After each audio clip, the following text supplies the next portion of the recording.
With Lake Michigan at its back and its face towards the Great Plains, Sheboygan, Wisconsin has many reasons to be proud of its place in the American story.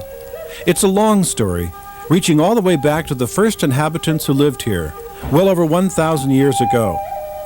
We know about these people, called Effigy Mound builders, because they left us a mysterious treasure, a sacred place right here in what is now Sheboygan. It's a place where we can listen with our hearts to the meaning of ancient messages and see things the people built with their own hands so long ago. This special place was rescued from destruction in our century in 1958 and preserved by the people of Sheboygan who didn't want the ancient people and their traditions to be forgotten.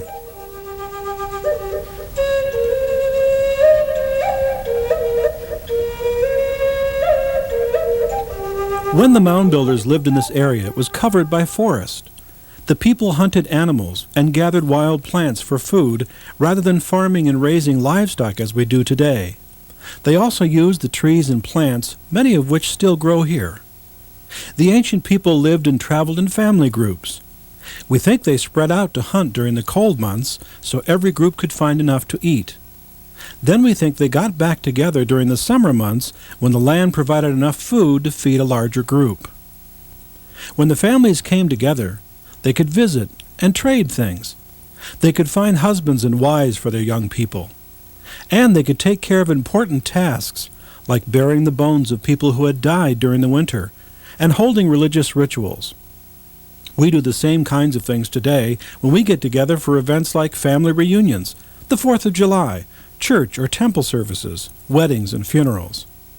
The woodland people loved each other as we do now, and wanted to remember and respect family members when they died.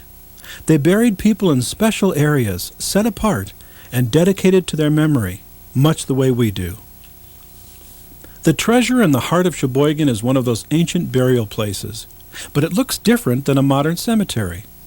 On the forest floor under a canopy of trees, we can see a group of burial mounds called effigy mounds because they are shaped like animals, deer, panthers, and other shapes.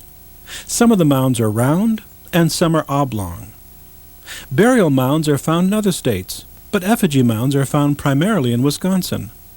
The mounds were originally 1 to 3 feet high, and they were built with tools such as crude digging sticks, stone hoes, and shoulder bones of elk. Because the ancient people built these mounds, we call them the effigy mound builders. Sometimes they placed things in the mounds that might have been important to the people buried there when they were alive. Jewelry, pottery, tools, and pipes. The bodies were often placed where the animal-shaped mound's heart would be. Many modern scholars think effigy mounds may have expressed the beliefs of the early people about their physical and spiritual relationship with nature.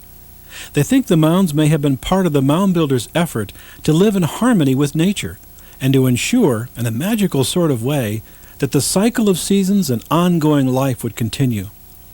For many hundreds of years, the mounds remained largely undisturbed. When European settlers arrived in Wisconsin centuries later and asked people living here who had built the mounds and why they were shaped like animals, they did not know. No one knew. They had no written records, and no stories or traditions had been passed down. In the last 200 years, the land has undergone a lot of change. Once European settlers arrived in the area, various practices caused the destruction of the mounds.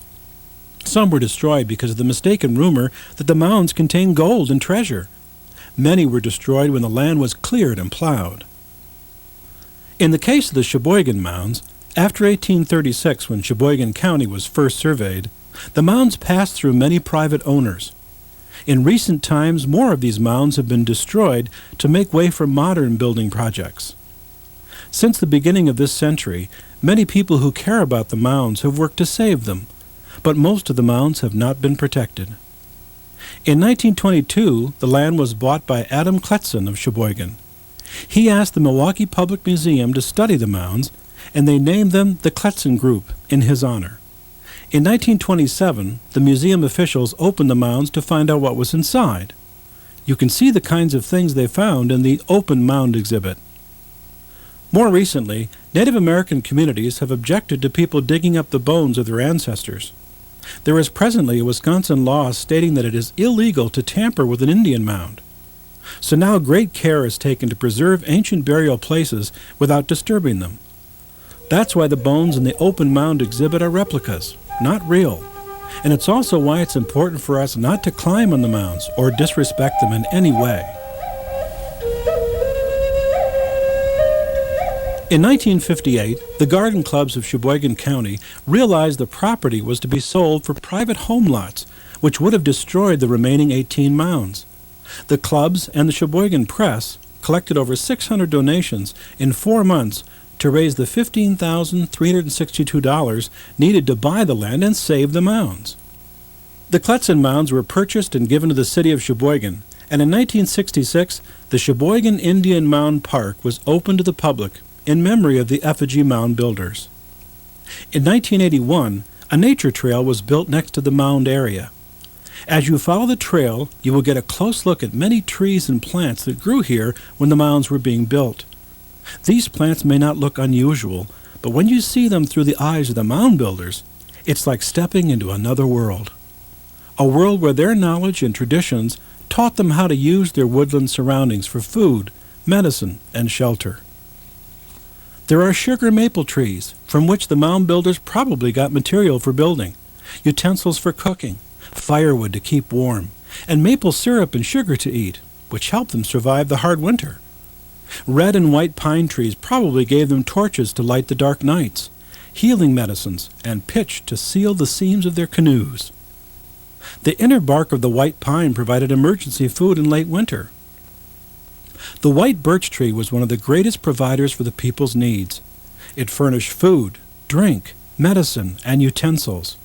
The lightweight, waterproof bark was used to make canoes and sturdy covering for shelter. Birch sap was probably used for vinegar, and its inner bark provided a tea-like beverage and also red dye and seasoning for food. Other trees, like the beech and red oak, provided nuts that could be ground into flour or roasted and had oil that was useful for soothing burns. Green ash trees had strong, lightweight wood that was very flexible. It made great snowshoes, game sticks, tool handles, fishing nets, and baskets. The list of natural medicines from the wild is a long one. Dogwood shrubs provided treatments for fever and flu. The speckled alder could help stop bleeding, soothe itches, heal sores, and cure an upset stomach. The forest around the mound builders provided almost everything they needed to live, including large and small animals to hunt. No wonder they felt close to nature and treated it with respect. When the mound builders were alive, they could not possibly have imagined the world we live in all these centuries later. They had no writing to leave us messages, but when we walk around the park and look at the mounds, feel the sunlight and hear the sound of wind in the trees, we know this is a very special place. When we think that 10 generations of trees have probably grown up and died here since the ancient people gathered to create the mounds, we realize the mound builders are only separated from us by time. We still see the same stars and sun they did, and the moon and clouds look the same to them as they do to us. We can dip our fingers in the same cool water they enjoyed, hear the birds singing, and smell the sweet and pungent fragrances of the quiet woodland, just as they did. In our imagination, we can hear the mound builders' silent messages, which they have sent across time to us. They wanted the spirits of their loved ones to be remembered, and we can honor their wishes. The mounds also tell us other things. The mound builders knew how important nature is to human beings. Their animal mounds remind us we are all part of the natural world, and that we depend on it for everything that makes it possible to live. The effigy mounds we see in the park tell us to love and protect the world around us, so people who live generations from now can enjoy it and share it with us in spirit, the same way we enjoy it and share it with the spirits of the effigy mound builders who lived here so long ago.